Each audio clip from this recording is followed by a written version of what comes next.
bonjour à tous, bonjour à tous, bonjour à tous. Mon nom est Gina Kalala. Et merci de votre confiance et votre constance. Continuez à vous abonner sur ma chaîne YouTube personnelle et officielle.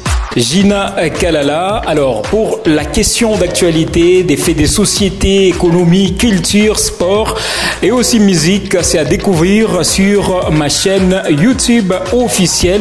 On va parler bien des choses, bien des thématiques, bien de rubriques ensemble pour justement accroître la communauté. Vous êtes aujourd'hui déjà plus de 400, vers 500 abonnés.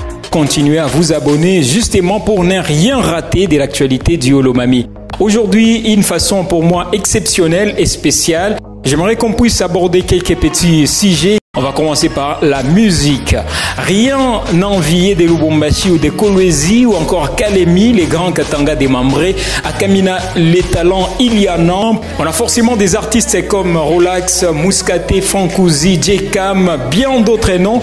Aujourd'hui, bravo, DH Perle Blanche. Elle a participé à cet crochet des Vodacom Best of. Nous disons quand même 10 talents encouragés. Il y a également JCRO qui aujourd'hui est à cheval Kinshasa Lubumbashi, Dixie à Lubumbashi, DJ Alan Z et bien d'autres artistes pour dire simplement qu'il y a un problème de soutien et d'encadrement.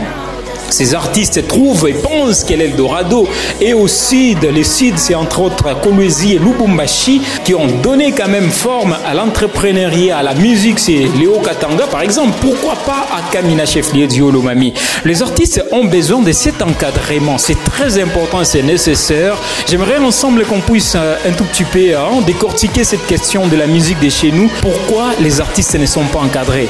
Aujourd'hui, si la chanson tourisme a cartonné à la semaine congolaise de tourisme à Kolwezi. Bravo d'un côté le député Arsène Kintuntan qui a réuni des artistes Mouskaté, DH pour faire cette chanson. Bravo, c'est une musique séculière. Il y a des gens qui ont fait quand même la force de cette musique de Kamina. Donc ces artistes n'ont besoin qu'une seule chose, c'est un encadrement. Pas des festivals, les artistes évoluent comme ça, ils ne sont pas encadrés, soutenus. Comment ils vont aller de l'avant? Alors donc, la balle revient également et la responsabilité, en tout cas, est partagée. Ces artistes ont besoin du soutien et d'un encadrement. Vous trouvez des artistes peintres, une main savante, mais manque d'encadrement. Pas un musée officiel, c'est compliqué. C'est un secteur qu'on doit revoir, très important. Monsieur, madame, l'épisode numéro 2 parlera justement des faits des sociétés, de la politique et de l'économie. Mais aujourd'hui, on se balance d'abord sur la musique et la culture.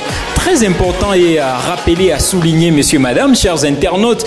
Vous avez été peut-être à Kamina dans un passage. Moi, je vous l'ai dit, à Kamina, nous avons 10 mal à avoir des scènes de prestations. Ces artistes doivent prester, c'est rentrer à Lubumbashi ou à Kolwezi. Alors, une ville sans culture, c'est la perte d'une identité. J'aimerais pas qu'on puisse perdre l'identité. Revivre l'histoire à l'image, c'est grâce aux monuments. Bravo au gouverneur Jackson Mwenzemi à l'époque de nous faire ces monuments d'Mbezekilou. Et bravo, il y a Musée Laurent Désiré Kabila. Mais on ne va pas se limiter à ces des monuments. C'est très important. Il y a des grandes figures qui ont existé dans ces pays. Il y a des grandes figures qui ont fait la politique dans ces pays, qui sont natifs du Olomami, qui sont natifs des Kamina, qui sont natifs des 5 territoires. Alors ces gens-là doivent revivre grâce notamment à l'architecture et à la sculpture. Et ça nous permettrait d'attirer des investisseurs. Quel héritage allons-nous léguer aux générations futures? C'est la question qu'on doit se poser. C'est la question que l'homme politique du Olomami doit se poser. Chers internautes, je pense, messieurs les politiques du Olomami, je pense c'est maintenant, ce n'est qu'une recommandation en tant que journaliste, chien de garde. Le Olomami doit se vivre en culture, en musique et en art aussi, puisqu'il y a des artistes des talents ici dans le Olomami. Il y a des artistes des talents. Ils ont besoin d'un encadrement et d'un soutien. Prochain épisode, on va parler de la politique et fait des sociétés. Retrouvez-moi également sur Gina Kalala officiel sur TikTok et Twitter. Au revoir à tous.